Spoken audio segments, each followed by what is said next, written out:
complete information about limb lengthening. Hi, I am Dr. Hridesh from Height Increase Info.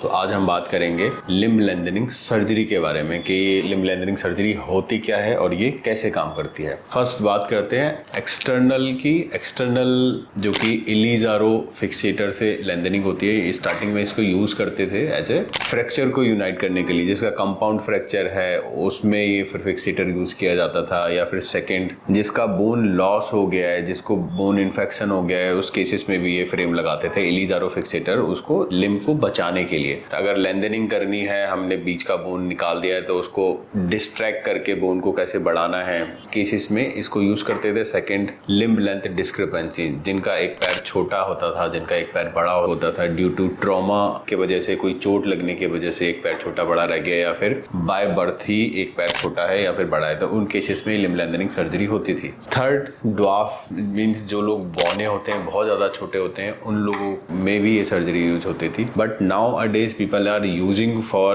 cosmetic purpose. Cosmetic means किसी को अपनी height enhance करनी है, कोई छोटा फील करता है ड्यू टू अपने पर्सनल रीजन या फिर प्रोफेशनल रीजन की वजह से, उस केसेस में भी हम ये अब कॉस्मेटिक लिम्ब लेंथनिंग सर्जरी करते हैं। जैसे कि इलीजारो कॉस्मेटिक लिम्ब लेंथनिंग की बात करें एक्सटर्नल में, तो there are 4 method. 1, pure Ilizarov. Pure Ilizarov में सिर्फ ये एक रिंग फिक्सेटर लगता है, इसमें कि ऊपर 2 वायर होती है, नीचे 2 वायर होती हैं, बीच में ऑस्टियोटमी क्रिएट की जाती है, फ्रैक्चर क्रिएट किया जाता है। ये टिबिया में भी हो सकता है या फिर फीमर में भी हो सकता है। बट फीमर में जो फिक्सेटर लगता है, फीमर में इस तरीके का ये मोनोरेल फिक्सेटर लगता है। ये फिक्सेटर भी लगाते हैं, बस मोस्टली ट्रॉमा केसेस में लगता है फीमर में, बट लेंथनिंग पर्पस के लिए मोनोरेल फिक्सेटर लगता है। तो प्योर इलीजारो में सिर्फ एक ये डिसएडवांटेज होता है, जब हम लेंथनिंग करते हैं तो मिसअलाइनमेंट के चांसेस थोड़े से ज्यादा होते हैं, बोन फ्रेगमेंट थोड़ा सा मूव हो सकता है। तो मोस्टली जो कॉस्मेटिक में प्योर इलीजारो जो पर्पस यूज करते हैं, मोस्टली ट्रॉमा केसेस में यूज करते हैं। जो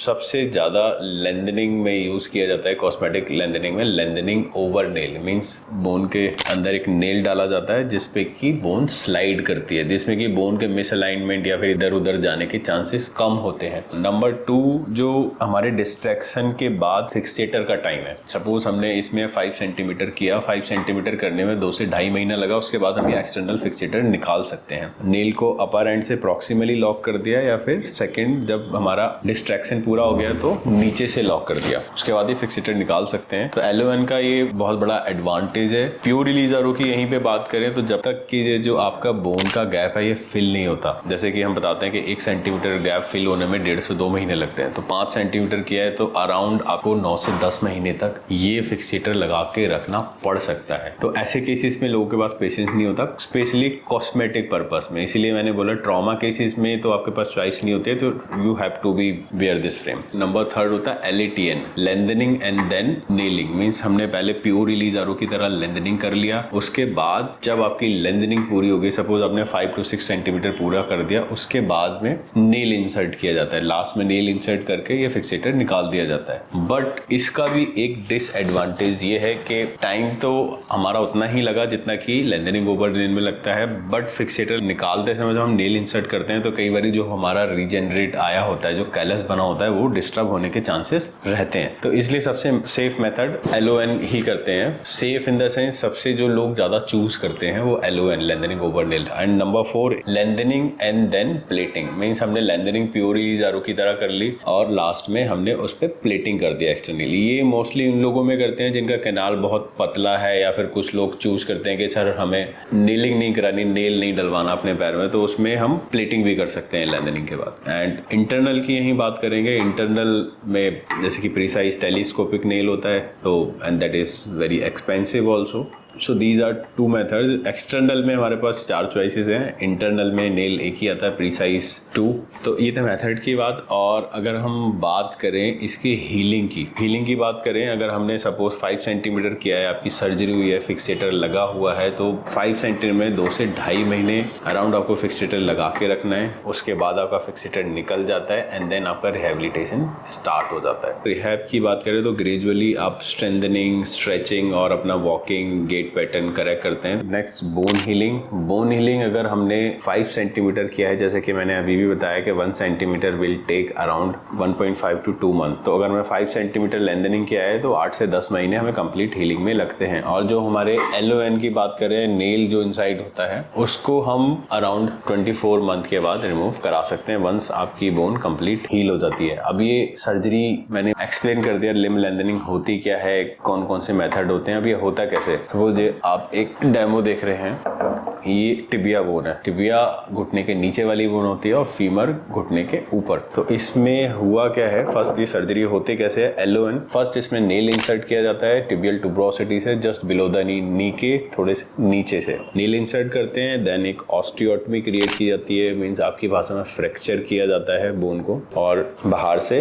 2 पिन ऊपर बोन को पकड़ने के लिए 2 पिन नीचे लगती है। ये इलीजारो फिक्सेटर है, रिंग फिक्सेटर, और धीरे धीरे फर्स्ट और सेकेंड रिंग से जो भी रॉड कनेक्ट है, इसको डेली 1 mm टर्न किया जाता है सर्जरी के 7 to 8th डे से। सो अगर आपको 5 सेंटीमीटर करना है तो it will take around 50 days, 50 to 60 days लगते हैं, क्योंकि सर्जरी के 7 to 8th डे आप स्टार्ट करते हैं और 50 से 60 दिन आपको टर्न करना होता है 5 सेंटीमीटर के लिए। ऐसे ही अगर आपकी लेंथनिंग ज्यादा करनी है तो डेज उसी हिसाब से कैलकुलेट होते हैं। लेंथनिंग ऐसे होती है। इसके बाद जब लेंथनिंग पूरी हो जाती है, फिक्सेटर निकालना होता है, इससे पहले नेल लॉक किया जाता है डिस्टली, ताकि जो आपकी एक गैप है बोन में वो मेंटेन रहे। उसके बाद फिक्सेटर निकाल दिया जाता है। और सेम थिंग फीमर में भी, जैसे कि मैंने एक्सप्लेन किया, फीमर में ये मोनोरेल फिक्सेटर लगता है, इसमें भी नेल इंसर्ट किया जाता है, यहाँ से फ्रैक्चर क्रिएट किया जाता है। प्रॉक्सिमली नेल को पहले लॉक कर देते हैं और फ्रेम लगाने के बाद 7 to 8th डे आप डिस्ट्रैक्शन स्टार्ट कर सकते हैं। Once you achieve your desire length, उसके बाद ये फिक्सेटर हटा दिया जाता है, नेल लॉक कर दिया जाता है ताकि आपकी हाइट लॉक हो जाए और धीरे धीरे उसमें न्यू बोन फॉर्मेशन, आपका जो रीजनरेशन आ जाता है। और हीलिंग जो है कंप्लीट नेचुरल है और ये आपकी बॉडी पे डिपेंड करती है, आपकी बॉडी कैसे उसको हील कर रही है। ड्यूरिंग द लेंथनिंग आपको किन चीज़ों का ध्यान रखना है, फर्स्ट आपको प्रॉपर एक्टिव रहना है, जो फिजिकल थेरेपिस्ट आपके गाइड कर रहे हैं वो सारी गाइड माननी है, जो भी आपको गाइड कर रहे हैं वो फॉलो करना है, प्रॉपर फिजिकल थेरेपी लेनी है, प्रॉपर जो भी आपका रूटीन है वो फॉलो कर रहे हैं। तो ये थी complete information about limb lengthening. अगर आपका और कोई डाउट है और कोई क्वेरी है रिगार्डिंग लिम्ब लेंथनिंग तो आप हमारे चैनल पे दिए गए नंबर पे अपनी क्वेरी डाल सकते हैं। Thank you.